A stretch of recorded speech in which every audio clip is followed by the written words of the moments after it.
Welcome to Not Milk Never Milk. Subscribe if you're lactose intolerant. Hello everyone.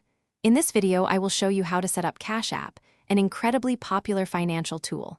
First, you'll want to download the Cash App from your device's App Store, whether it's the Apple App Store or Google Play. Once installed, open the app and create your account using either your phone number or email. Remember to choose a strong, unique password to keep your account safe and secure from the very beginning. It's a quick and straightforward process to get started. Now that your account is created, the next crucial step is linking a bank account or debit card. This allows you to seamlessly send and receive money.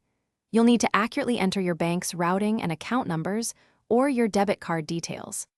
Cash App will then guide you through a quick verification process, which is essential to unlock all of its powerful features, including higher sending limits and access to the cash card. This step ensures your financial transactions are secure.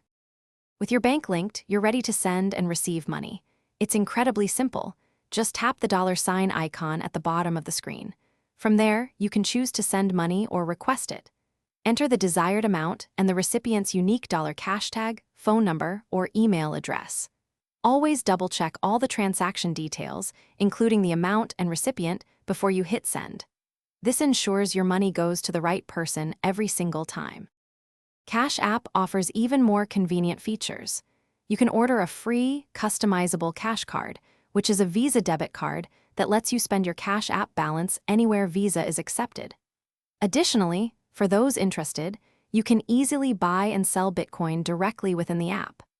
Another fantastic feature is direct deposit, allowing you to receive your paychecks up to 2 days earlier than traditional banks. These features add great flexibility to your financial management.